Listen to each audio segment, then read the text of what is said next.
So I know that that was kind of tricky territory, and you might be wondering, I'm not so sure I buy all of that, and that's fine. But I was really guided to bring it. Sometimes there's no sugarcoating, how things just are. So I hope that something that I said was beneficial here in this last segment. And just know that I bring that with love and with all the best of intention to support you to move forward in a really constructive way, in a growth kind of way. The only other thing that's really coming to me now, when we're so close to the end of our summit, there is a temptation that if you are in a place of trying to decide if you're going to stay in a particular relationship, and that's not to say that every single person watching this is in a relationship, but you will be again one day. You have been in the past, no doubt. So this might ring very true for you.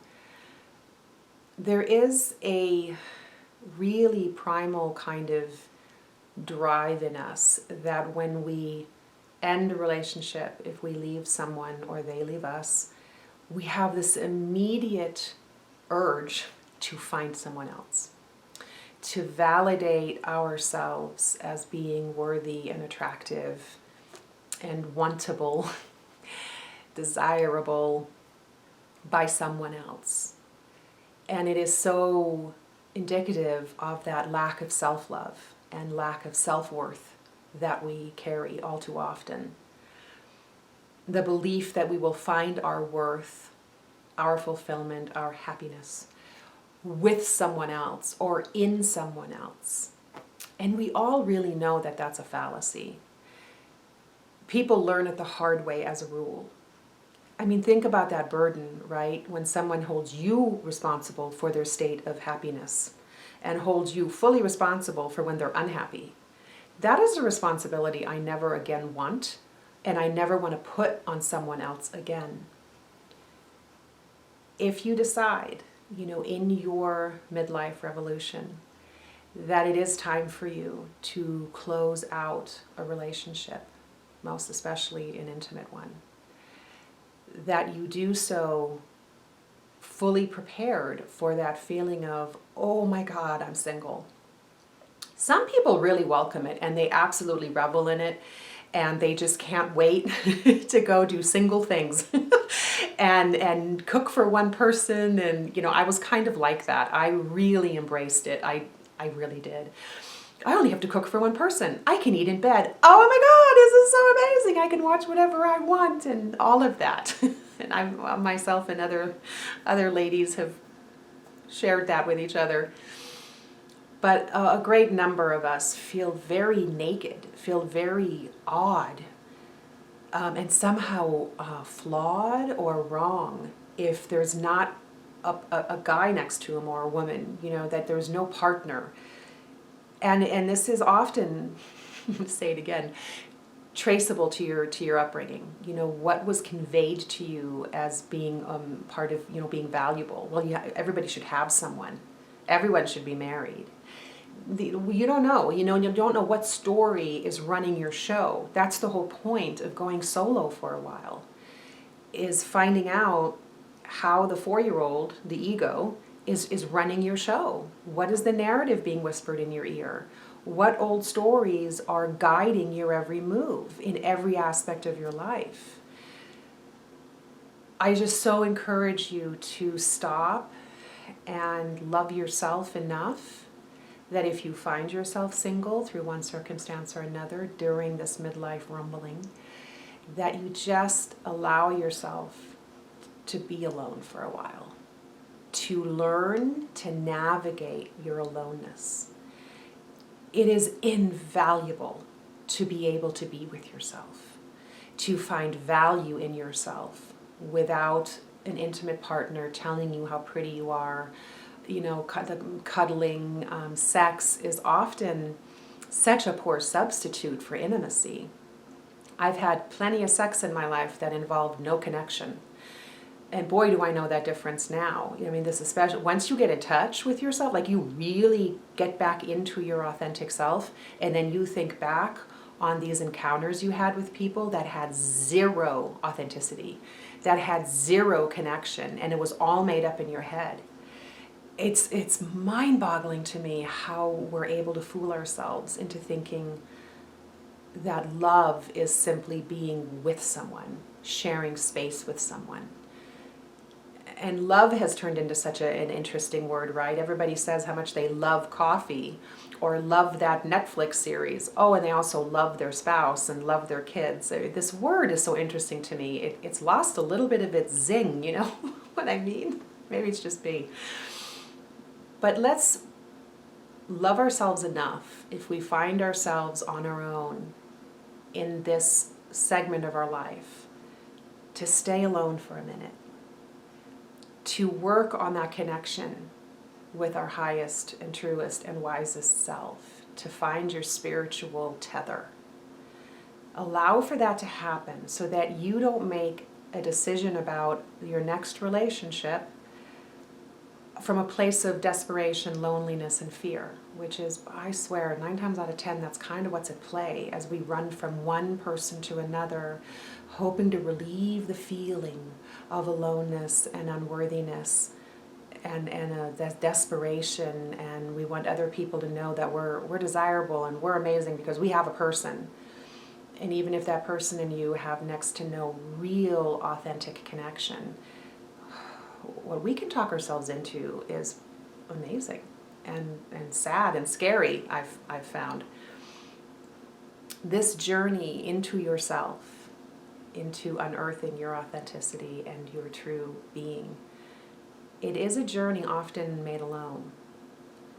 Not always. I know people who had the support in their relationship and the connection where one partner or the other was able to kind of go on this inner journey, if you will, for lack of a better way to put it, you know, this sudden kind of awakening of, oh my gosh, I need to shift some stuff around, like really big stuff. Are we going to be okay with that? And then the spouse is saying, I love you, I get it. I'm totally with you. And it's a genuine support. I've seen that. I don't know if it's the majority of the stories. It seems that a lot of the time the other party can't take the idea of the other one changing that much, of no longer being the person who they're used to them being. You know what I mean? And there is this element of being left behind, right? And I know that my ex-husband had a bit of that, because I was changing so much and so rapidly and so seemingly okay with it that I know it hurt his feelings. He felt like I was just leaving him behind, and not just in the divorce, but like as a person. I was just suddenly going to fly off on my little magic spiritual carpet and what, pretend that we'd never been together? Or I could tell it bothered him, and he felt like this, like it was against him. No matter, and I really worked hard to help him understand that this wasn't against him, and he got over that. But it's really key that you're with someone who can support you through this and not take it personally. To understand that it is not about them. It is about you as a soul, as a being. You're not just having a midlife tantrum or a funny little, oh, I'm just going crazy for a while. No, this is deep. This is as real as it gets. And if you aren't around someone who can really support you through that, it's not going to go well. So I've seen that most of the time you end up being solo during this major shift. Again, not everyone, but a whole lot of the time. And it's okay. It's exactly how it's supposed to be. And that's the thing to remember, that as you really step into this desire to be you, everything will unfold as it is meant to. You're not going to get abandoned by spirit. You're not going to get abandoned by yourself. You're going to be your own biggest fan and your own biggest supporter, and you're going to amaze yourself by how strong you are and how much joy there is to be found in getting real. And you won't need a lover. You won't need somebody patting you on the head telling you how amazing you are, because you know. when you ground in yourself and in your spiritual beingness, you suddenly find that you are okay, all on your own. And you welcome people, and you might want that intimate relationship again, and that's awesome. I do, and it will come. I am just not quite ready yet. I've got some more inner stuff to do. And I'm okay with that, because I really don't want to take on anyone else's baggage myself while I'm still sorting through mine. And make no mistake, when we couple up, one damaged person with all their luggage couples up with another damaged person and all of their luggage, what you end up with is two damaged people with a whole lot of luggage, and that nobody wants to unpack or look at, but it is at play. I guarantee you. All of the damage that you've brought to that relationship will rear its head, and it will come into play. Love yourself and love others enough to not create a bigger painful situation. Let's heal ourselves and heal the world. It's not airy-fairy. It's a real possibility. And I see it happening. If we all stay on this trend of awareness and people really realizing how much we are connected and how important it is for us to find the like-minded amongst us that want the good and the peaceful and the just and the loving, and those numbers grow, and as individuals we grow in strength, and then we grow as a group, and the collective will change. All is not lost. Everything will be fine, in that everything will be exactly as it is meant to be. Thank you for being here. I hope so much that I've brought you something beneficial and supportive, and I wish you the best of autumns with change and beauty, and we see transformation in nature as we seek transformation within ourselves. Blessings.